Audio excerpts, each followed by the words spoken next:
Je voudrais d'abord remercier ceux qui sont à mes côtés et qui m'ont accompagné lors des élections sénatoriales derrière le sénateur réélu Jean-Pierre Leleux. Je pense ici même à Denise qui est à mes côtés. Denise, merci de ta présence. Elle est maire de Lieuche, le plus petit village du Haut-Pays niçois. Et comment ne pas citer le village de mon père, puisqu'il est à côté de toi, celui de Bérol, village médiéval, également du Haut-Pays niçois. Mesdames, Messieurs, chers amis, c'est évidemment avec grand plaisir que nous vous accueillons ce soir pour partager ensemble la galette des rois en ce début d'année. Elle est derrière, elle vous attendra dans quelques instants après que j'ai prononcé ces quelques mots.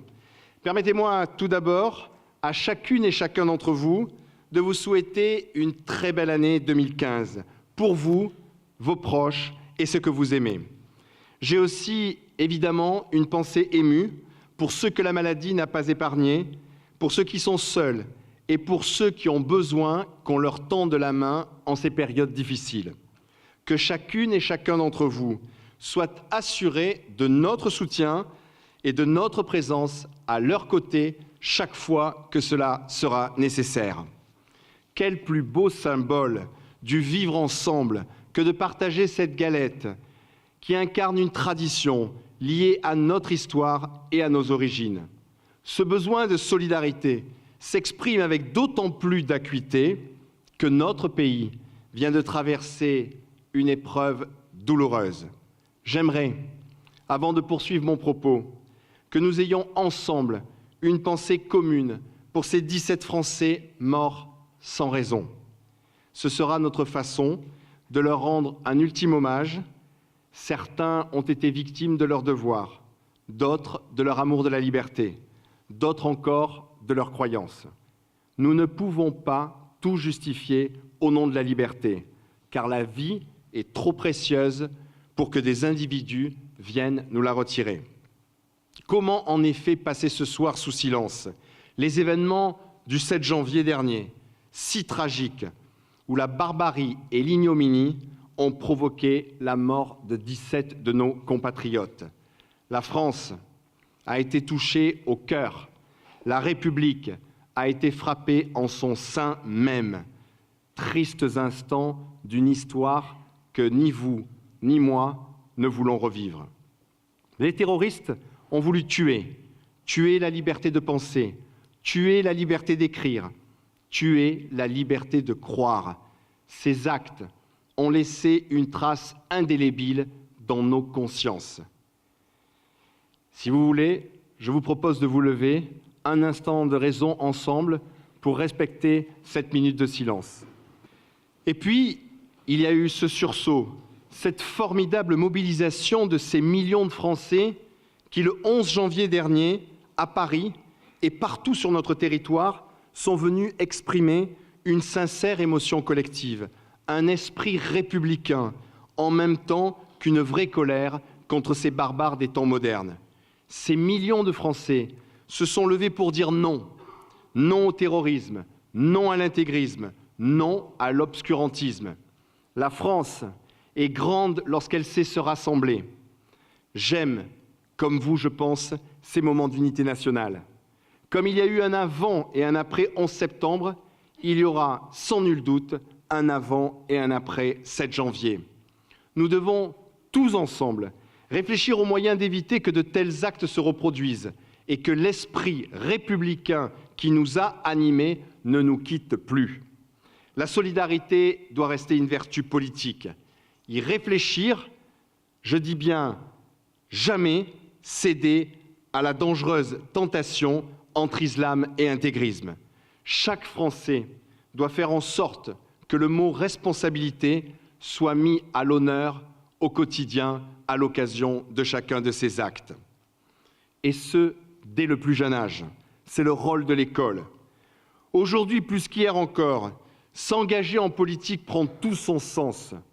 En m'engageant dans ces élections cantonales aux côtés de ma colistière et de mes suppléants, j'ai aussi le sentiment d'assumer une part de responsabilité. S'occuper de la vie commune, du destin commun, est une tâche prépondérante. Alors, évidemment, face à ces questions si essentielles, pour notre démocratie, pour notre civilisation, nos enjeux paraissent bien secondaires. Pour autant, il faut agir, car nous devons rester debout et montrer que la vie est le plus beau présent qui nous ait été offert. C'est l'une des meilleures réponses à apporter à l'intolérance. Aussi, ma candidature aux côtés de Jocelyne dans ce canton de Cannes 1 s'est imposée comme une évidence absolue. Je suis heureux que Jocelyne Duhalde ait accepté de former ce binôme avec moi. Vous la connaissez, elle vient de se présenter à vous. C'est une femme de cœur, mais c'est aussi une femme d'engagement au service des autres. Jocelyne s'est investie pendant de nombreuses années dans la vie municipale de Mougins, avec la responsabilité d'adjointe à la culture, elle vous l'a dit tout à l'heure. Jocelyne est aussi l'épouse d'un homme pour lequel j'éprouve le plus grand respect. Roger Duhalde, maire de Mougins pendant 24 ans, premier vice-président du Conseil général chargé des finances sous la présidence de Jacques Médecin et qui nous fait l'honneur de sa présence. Roger, je suis touché de ta présence à mes côtés.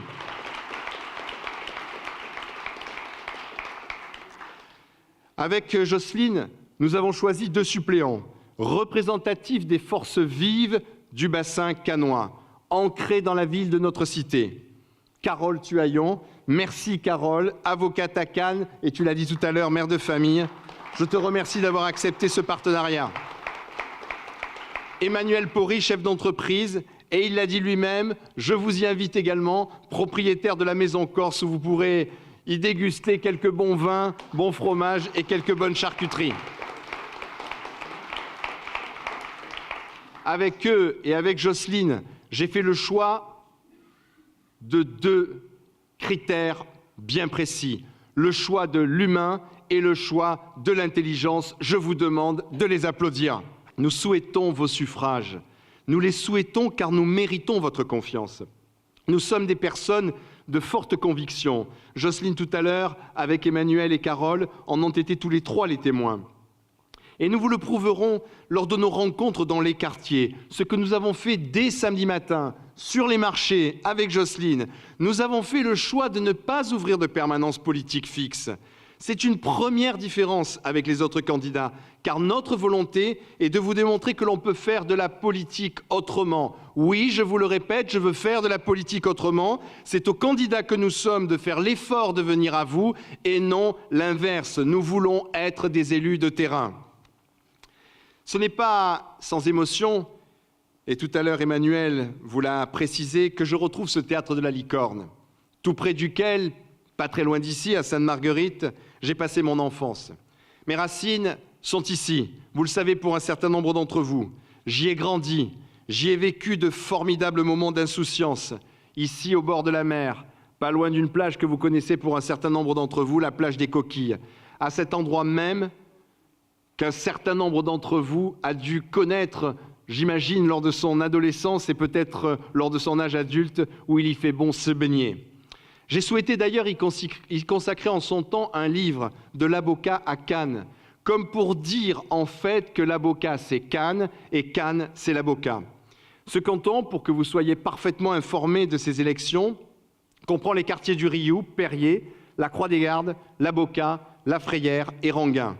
Il englobe également des secteurs importants du Canet, avec une partie de Rocheville, le Val des Fées et l'Aubarède et Garibondi. Notre canton est donc sur 2 villes, vous l'aurez compris, Cannes et le Canet, qui s'affrontent maintenant depuis 15 ans. Notre candidature a l'ambition d'être un trait d'union entre les 2 municipalités qui doivent travailler ensemble dans l'intérêt de leurs habitants. Il faut en finir avec ces querelles politiciennes qui n'apportent rien. Les Cannois, les Bocassiens et les Canetans sont de moins en moins nombreux à comprendre le sens de ces déchirements quotidiens qui nous empêchent d'avancer. Le bassin cannois ne peut plus vivre au rythme d'un affrontement stérile entre des personnes qui appartiennent au même parti politique. Alors, en mars 2015, je ne voudrais pas non plus, et je vous le dis ici, que l'on joue le match retour du spectacle affligeant qui a été donné par les uns et par les autres, notamment dans le bassin cannois. Là non plus, évidemment, ce ne serait l'intérêt de personne. Nous voulons être les médiateurs, les arbitres de ce mandat, tout simplement parce que nous sommes les seuls candidats à pouvoir collaborer sereinement avec les deux villes. Comment choisir le bon candidat, celui qui vous défendra le mieux, ceux qui peuvent mériter votre confiance? Pour ma part, et vous le savez, l'exercice du pouvoir n'est pas une fin en soi. Mon père, qui est ici ce soir à mes côtés, maire, je vous le disais tout à l'heure, d'un petit village qui s'appelle Bérol et que je vous invite à découvrir si vous en avez un jour le temps, m'a transmis cette idée et cet amour de la politique qui me rend inclassable et incassable. Avec mon père,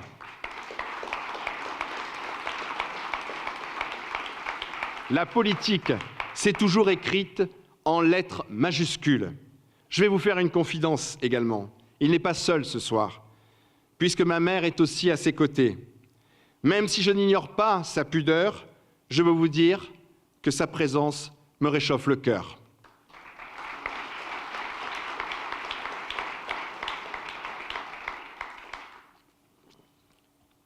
Je suis un homme libre, vous l'aurez constaté, voulant et entendant consacrer toute mon énergie aux habitants de notre canton.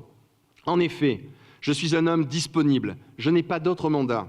Je ne suis pas un revanchard et je ne veux pas jouer le 3e tour des élections municipales pour préparer mon avenir. Je vous l'ai dit, je vous le répète, je ne suis en guerre contre personne.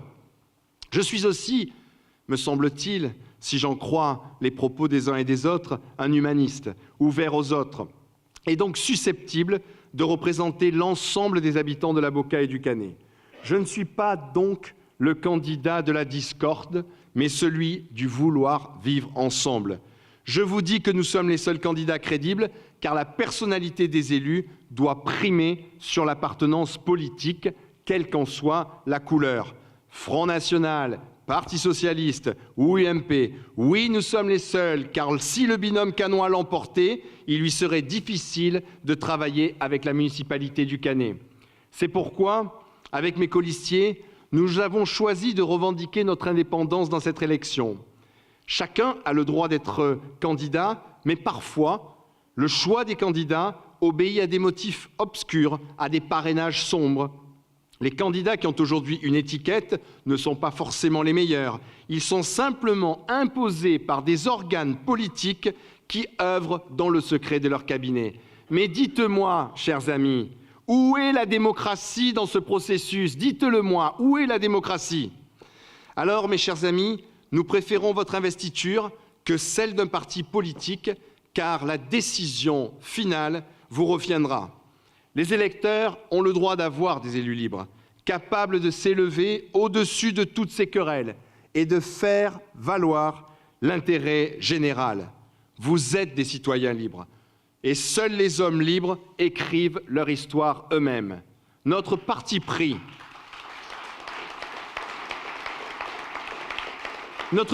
si j'ose dire, c'est la proximité et le terrain. Un conseiller départemental n'est pas un magicien, encore moins un illusionniste, surtout dans un contexte financier que vous connaissez extrêmement tendu. Un conseiller départemental, c'est un facilitateur pour dénouer des situations individuelles, parfois complexes, qui peuvent être considérées comme perdues d'avance. Un conseiller départemental, c'est un porte-parole pour aider ceux qui n'ont pas accès aux médias à faire valoir un point de vue, un problème, une difficulté qui le mérite. Un conseiller départemental, c'est un porteur de projet pour développer le territoire et trouver des solutions à tous ceux qui veulent investir, créer, innover. Avec mon équipe, nous voulons être des élus à l'écoute de vos préoccupations et de vos inquiétudes. Nous voulons être des élus disponibles, pleinement consacrés sur notre mandat, pour faire en sorte que le conseil départemental soutienne toutes les initiatives qui le méritent dans notre canton. Nous voulons être des élus mobilisés sur quelques grandes priorités que nous déclinerons plus précisément tout au long de cette campagne. C'est pourquoi nous avons choisi de nous engager sur 4 thèmes qui devront bien sûr faire l'objet d'un partenariat avec les 2 communes, car le conseil départemental est une administration sans véritable territoire. La sécurité, parce que les habitants de certains secteurs de la Boca et de Garibaldi souffrent de cette délinquance qui nuit à leur quotidien. L'amélioration et la protection de notre cadre de vie, notamment pour les résidences HLM de l'Aboca et du Canet, qui doivent être mieux sécurisées et mieux entretenues.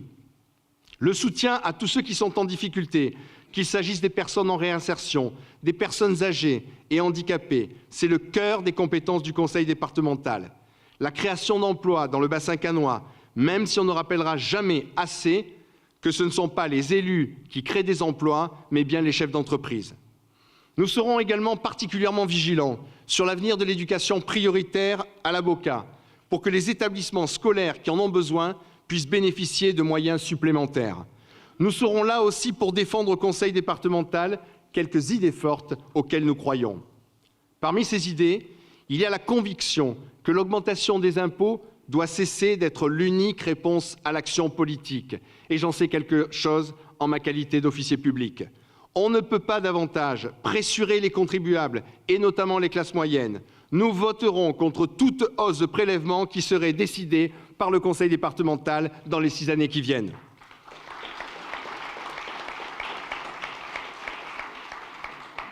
Parmi ces idées, il y a la conviction également que le travail doit être réhabilité dans notre pays. Rester dans l'inactivité ne doit pas rapporter davantage que de travailler. Nous voterons donc au Conseil départemental pour toutes les mesures qui valoriseront le travail. Mes chers amis, à l'heure où nous entrons en campagne avec enthousiasme, et pour conclure ce propos, permettez-moi d'avoir une pensée pour le sénateur Jean-Pierre Leleux, avec lequel j'ai eu la chance de partager il y a quelques mois une formidable aventure qui fut d'abord humaine avant d'être politique. J'ai été fier et heureux de contribuer à ma modeste place et avec bien d'autres à sa réélection. Et Karine Wanier est également ici à mes côtés, je la remercie de sa présence.